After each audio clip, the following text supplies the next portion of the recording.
Buenas tardes, mi nombre es Natalia Mondragón y vamos a hablar de la Unión Europea y de Mercosur. Iniciaremos con la Unión Europea.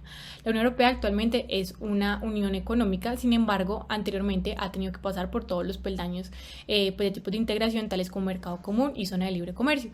Sus antecedentes históricos son muchos, entre ellos se encuentra la CECA, la Comunidad de Acero y el Carbón, que trataba el fenómeno de supranacionalidad en aspectos como el acero y el carbón y tenía premisas como la igualdad de acceso a las fuentes de producción. Luego viene el Tratado de Roma, donde se crean pues dos comunidades, la Comunidad Económica Europea y la Comunidad Europea de Energía Atómica, y uno de sus objetivos es la supresión de los derechos de aduana.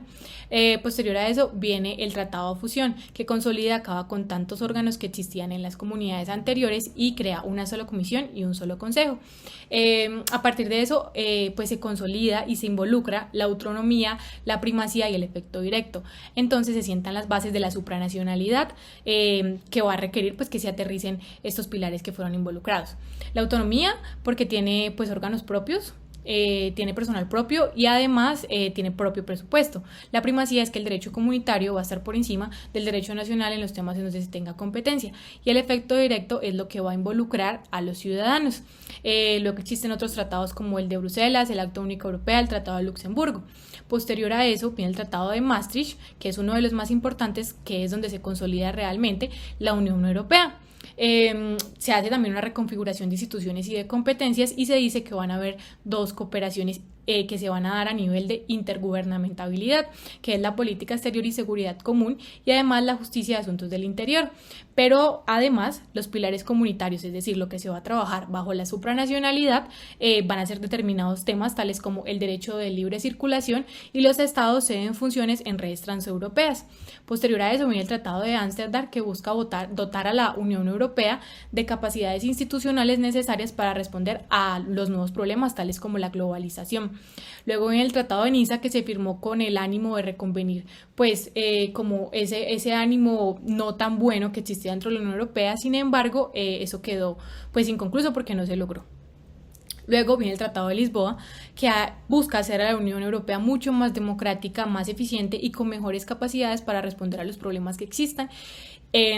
A partir de eso sí va a tener en cuenta una distribución de pilares diferente. Ya no van a haber tres pilares, sino que van a haber competencias divididas en tres: compartidas, exclusivas y de apoyo. Las competencias exclusivas es donde solo va a legislar la Unión Europea. Las competencias compartidas es donde van a legislar los Estados miembros y la Unión Europea. Y posteriormente las de apoyo, que se van a manejar bajo el fenómeno de la intergubernamentabilidad.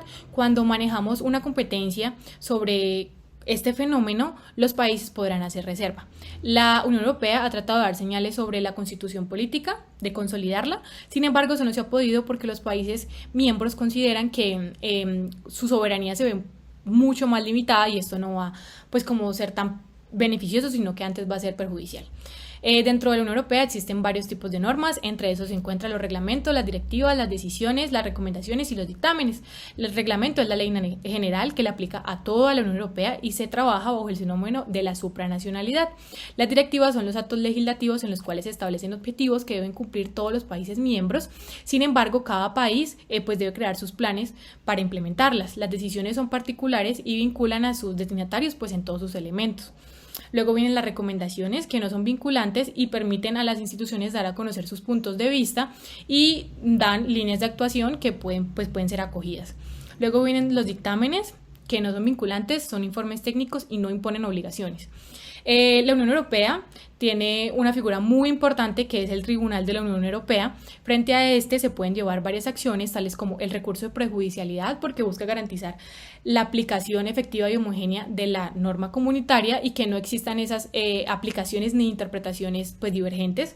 El recurso de incumplimiento, que es cuando se acusa a un Estado miembro de no cumplir la norma comunitaria. El recurso de anulación, que es el que se tiene contra los actos ultravires, y el recurso por omisión, que se pide a una institución de la Unión Europea que actúe y pues no actuó. El recurso de casación siempre es por un error de interpretación. y el recurso de reexamen, que es una revisión. Los valores de la Unión Europea pues se encuentra obviamente la cooperación, porque todos los estados pues juntos buscan avanzar. También secuestra el pluralismo jurídico, porque coexisten dos ordenamientos jurídicos, es decir, el nacional y además el derecho originario y el derivado de la integración. Se tienen y se fundamenta en valores tales como la dignidad, la libertad, la democracia, la igualdad, el respeto a los derechos humanos y la solidaridad. Desde mi perspectiva, considero que la Unión Europea es una integración muy buena, que aspira y llegará muy pronto a una integración plena. Sin embargo, para eso pues le falta crear una constitución, falta que muchos otros países se adhieran, y así como lo dijo Winston Churchill, que fue un defensor de los Estados Unidos de Europa, él estaba convencido de que Europa solamente podía unida llegar a la paz. Y Nicole Fontaine en el 99 expresó la importancia de atender a las preocupaciones cotidianas de los ciudadanos y quería dotar a la Unión Europea de esa Carta de Derechos Fundamentales. Considero también que la Unión Europea funciona tanto para sus Estados miembros como para sus ciudadanos completamente, y además, aunque determinados países del mundo pues no hagan parte de la Unión Europea, se han celebrado acuerdos para que se celebren y se generen las mismas condiciones laborales que los ciudadanos del país de acogida. Por ejemplo, Rusia pues tiene como este acuerdo con la Unión Europea, y además con países donde no se tienen acuerdos se busca garantizar derechos tales como la admisión de investigadores de países ajenos pues a la Unión Europea. Esto resulta beneficioso a largo tiempo y va a generar que pues la Unión Europea vaya todo el tiempo evolucionando. Ahora Mercosur. Mercosur es un acuerdo de complementación económica inscrito en ALADI, es decir, es una integración subregional, porque la verdadera integración pues es ALADI. Se consolidó en 1991 y además celebra acuerdos de complementación económica con diversos países que deben también ser inscritos en ALADI, y además se debe generar un informe sobre si se están cumpliendo o no los compromisos adquiridos. Es un mercado común, permite que circulen los 4 factores de producción: bienes, servicios, capital y personas.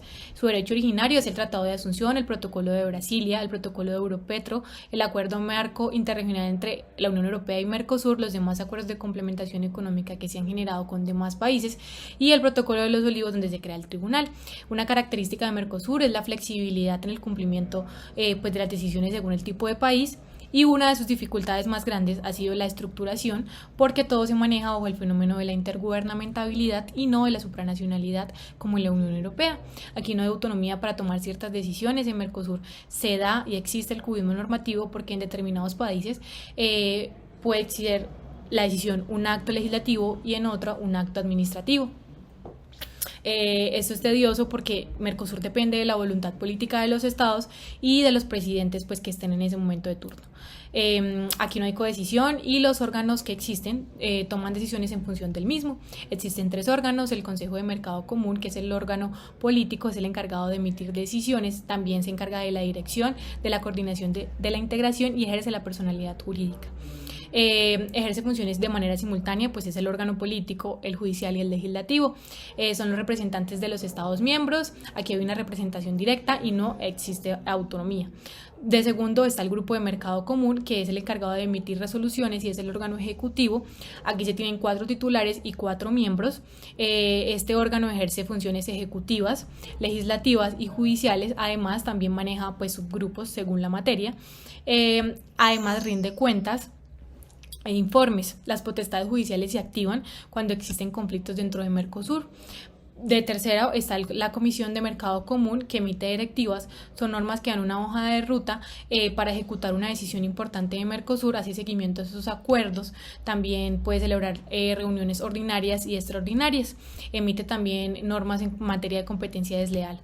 A medida que se han desarrollado, pues Mercosur se han creado pues el organismo de solución de controversias, también la secretaría y un foro consultivo.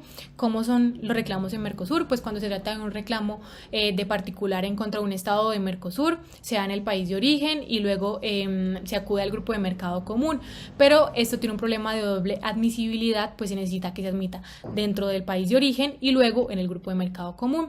¿Y cómo suceden las controversias entre los estados miembros y Mercosur?